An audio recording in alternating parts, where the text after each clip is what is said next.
The sailors who limped off those ships in Genoa in the autumn of 1347 were already dying. They just hadn't finished yet. I was there. My name is Gabriele de Mussis, a notary, a recorder of facts, and what I found on those docks was something no document had prepared me for. The men who climbed down from those vessels were not the men who had set out. Their faces had hollowed. Their bodies burned with a heat that had nothing to do with the sun. And along their necks, beneath their arms, in the soft hollows of the groin, dark swollen masses had pushed up through the skin, weeping fluid black at the edges, enormous. Those who still had breath used it to say the same words. There is no escaping this. I set down everything I witnessed in a manuscript I called the Historia de Morbo, not because I believed it would save anyone, but because the dead deserve witnesses. What Gabriele de Mussis recorded that autumn was the opening act of the most destructive biological event in recorded human history. The Black Death would go on to kill somewhere between 75 and 200 million people across Eurasia. It would erase entire family lines within a single week. It would empty cities that had taken centuries to fill. And when it finally exhausted itself, it left behind a world so fundamentally transformed that historians still debate where the Middle Ages end and the modern era begins, because the plague drew that boundary itself in the bodies of the dead. But the scale of a catastrophe can only be understood against the height from which it fell. And what existed before the Black Death was, by any measure, remarkable.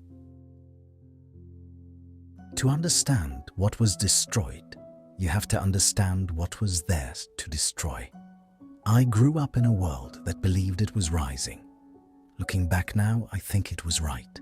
The early 14th century was not the dark and stagnant age that later generations sometimes imagine. Europe in 1300 stood at the summit of what scholars call the High Middle Ages, a civilization ascending by every visible measure. The population had nearly doubled across 2 centuries. Towns that had been modest settlements in the year 1000 had become dense, overflowing cities. Paris pressed past its old walls. Florence counted its citizens by the 100,000. Venice looked across the Adriatic and saw not water, but opportunity. Above all of this, stone cathedrals were rising. Structures so tall and complex, they seemed less like buildings than declarations. Declarations that God was near, that human capability had no ceiling, that the arc of civilization pointed upward and would not bend, and the world was connected in a way it had never been before. A cloth merchant in Bruges could sell Flemish wool that would travel to Constantinople, be traded for Persian dyes, and continue east along routes reaching all the way to the workshops of China. This was the Pax Mongolica, the Mongol Peace, a vast infrastructure of commerce that moved spices, silks, metals, manuscripts, and ideas across Eurasia at speeds previous generations would have considered impossible.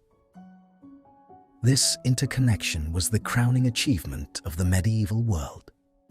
It was also, though no one yet understood this, the mechanism of its destruction. The same roads that carried luxury goods also carried rodents. The same ships that carried spices also carried fleas. And in the deep interior of Central Asia, something had already gone terribly wrong. Something that had no name yet. Something that was already moving. The plague did not begin in a city. It began in silence, in the grass. Somewhere in the windswept steppes of Central Asia, most likely in what is now Kyrgyzstan or northern China. The disease had lived for centuries inside the rodent populations of the steppe. Marmots, ground squirrels, the small creatures of the grassland. It cycled through them quietly, kept in check by distance and wilderness. As long as the infected animals stayed away from human settlements, the disease stayed away from human history. Then, around 1330, something broke. Climate historians point to years of severe drought followed by flooding, conditions that destroyed the grassland ecosystems these animals depended on. Starving and displaced, infected rodents began moving toward the edges of human habitation, toward grain stores, toward the Silk Road trading towns, where food and refuse accumulated. And where rodents went, their fleas followed. We had no name for what came next, no framework for it. I had seen illness before, fevers, sweating sicknesses, the slow decline of old age. What the survivors of the eastern towns described was nothing like any of that. People went to bed whole and woke up with dark swellings beneath their arms, along their necks, burning with a heat that seemed to come from somewhere deeper than the body. Most were dead within days, some within hours.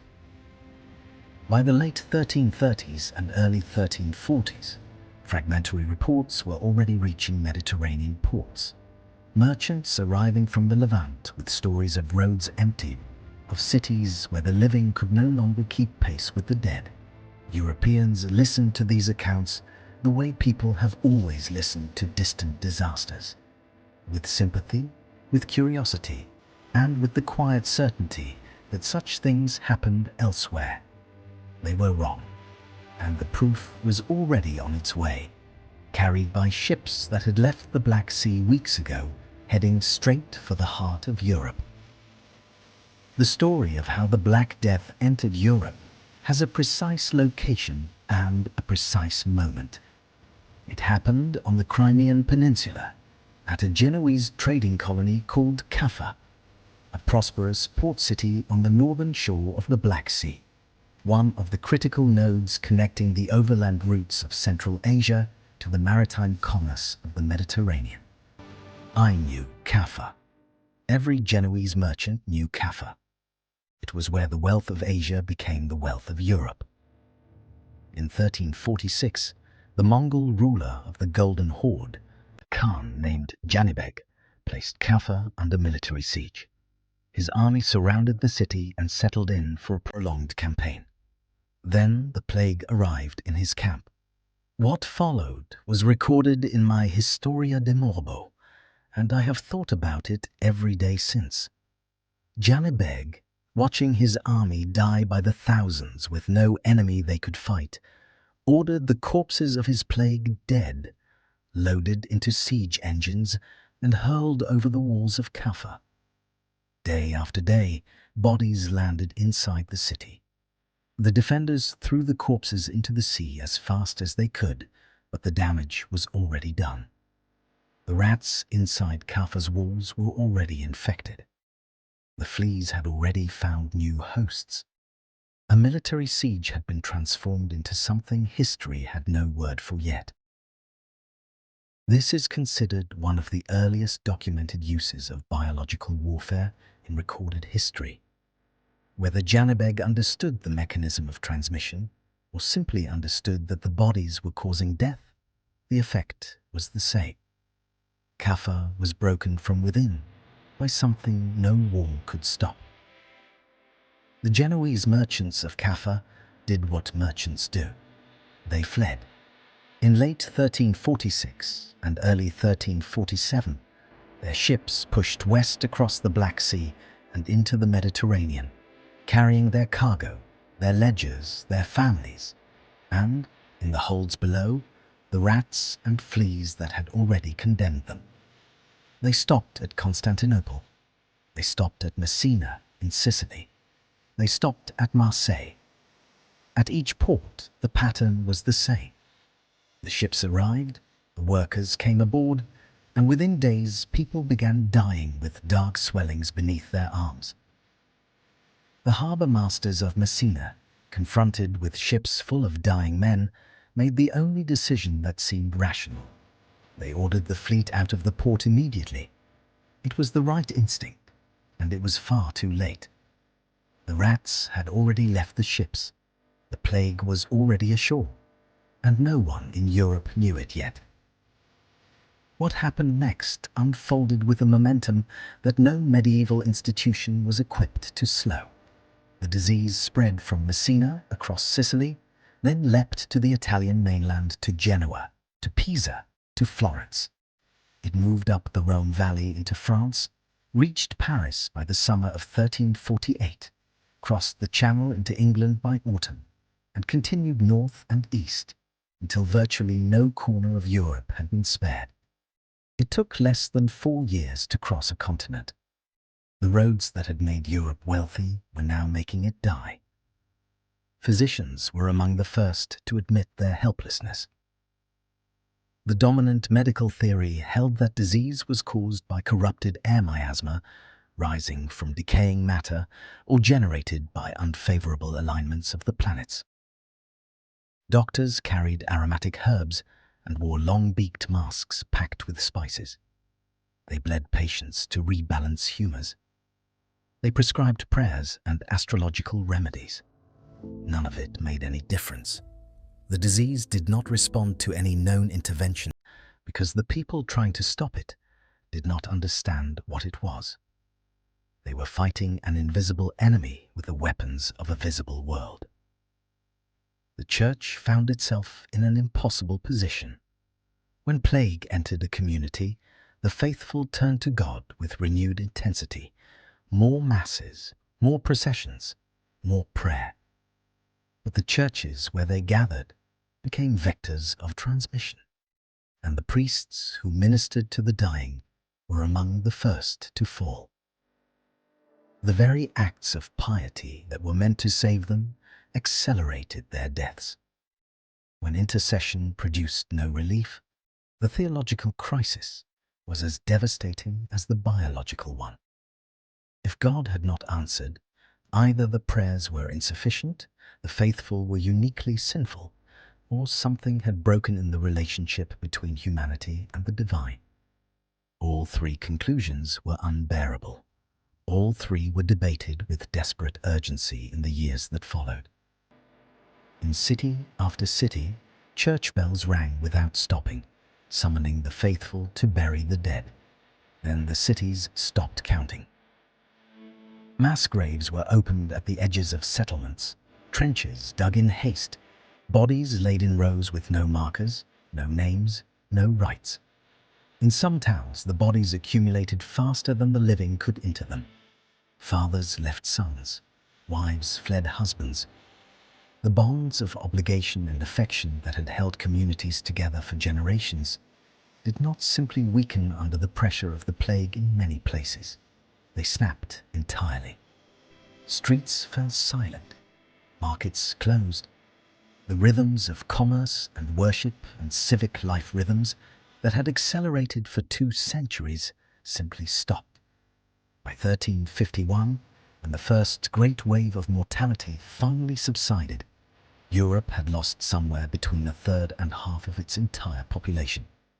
Some regions lost considerably more. In the densely packed cities of northern Italy, mortality reached figures so extreme that the survivors could not fully process what had happened to their world. The artists who lived through it painted what they had seen. Across Europe, a new motif began appearing on church walls, in illuminated manuscripts, at the entrances of cemeteries. The danse macabre, the dance of death. In these images, skeletal figures took the hands of the living and pulled them into an endless procession. The skeleton did not discriminate. It danced with kings and with beggars, with bishops and with infants, with the powerful and the forgotten. For the first time in the history of Western art, death was portrayed not as a punishment for sin or a passage to glory, but as the one democracy, the one thing every human being, regardless of station, would eventually share. The plague had taught Europe something it could not unlearn, that beneath the robes and the crowns and the stone cathedrals, everyone was the same distance from the grave. Here is the paradox that history rarely pauses long enough to examine. The Black Death was the worst thing that had ever happened to Europe. It was also, in ways that took generations to become visible, the beginning of the modern world. The plague killed so many agricultural workers that the fundamental relationship between landowner and labourer, the relationship that had defined European society for centuries, could no longer be maintained by force. Peasants who survived found themselves holding something they had never possessed before: leverage. There were fewer of them. The land still needed tending. For the first time in living memory, they could negotiate. They could leave one estate and find better conditions at another. They could refuse arrangements their fathers and grandfathers had accepted without question, because no alternative had ever existed. Wages rose across Western Europe within a generation. Serfdom, the binding of human beings to land they did not own, in service to lords they had not chosen, began its long, uneven, but irreversible collapse. The Peasants' Revolt in England in 1381, the Jacquerie in France, the upheavals across Flanders, all eruptions of the same new tension. A labouring class that had survived catastrophe and discovered in the ruins a degree of autonomy the old order had never intended to grant them. The Church never recovered its pre-plague authority in quite the same form. An institution that had promised divine protection had watched its faithful die by the millions without intervention. The questioning that began in the plague years: why had prayer not worked? Why had the righteous perished alongside the wicked?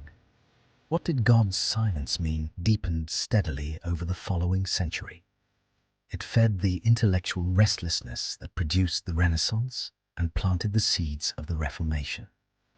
The scholars who began asking why God had permitted the plague were learning, slowly, to ask questions the medieval framework could not answer on its own terms. That inability would eventually split Western Christianity in two. And in the emptied fields and half-populated cities, a new economic logic was quietly assembling itself. Landowners who could not find labourers at the old prices had to find other ways to extract value from their land. Necessity drove innovation in ways prosperity never had. The printing press, improvements in agricultural tools, new forms of contract and credit, the early architecture of what would eventually become capitalism, all emerged from a world that catastrophic loss had forced to reorganize itself around the scarcity of human labor rather than its abundance. The civilization that rose from the plague-struck world was not a repaired version of what had come before. It was something new, more mobile, more skeptical, more willing to challenge inherited arrangements that had once seemed as permanent as the stone of its cathedrals. The Renaissance did not produce this transformation. It was produced by it. We are at the end of Gabriele de Mussis's account now. He lived long enough to see some of what came after the empty streets beginning slowly to fill. The cautious return of commerce along routes that had once carried death. The first tentative sounds of a world trying to remember how to be alive. Whether he understood that he had witnessed a pivot in human history, we cannot know. He was a notary. He recorded what was in front of him. That was enough. But the question his document raises has not grown smaller with time. A civilization at the height of its connectivity, its commerce thriving, its cities growing, its confidence in its own ascent unshaken. Brought to collapse, not by an invading army or a failing harvest, but by a bacterium traveling the same roads that carried its wealth. The infrastructure of its greatest achievement became the channel of its ruin. The thing that made it powerful was the thing that made it vulnerable. We have built a world more interconnected than anything the 14th century could have conceived. We move faster, trade farther, and depend on networks that span every continent in real time. The Pax Mongolica linked a few thousand miles of steppe and sea. Our network links billions of people simultaneously in milliseconds without pause.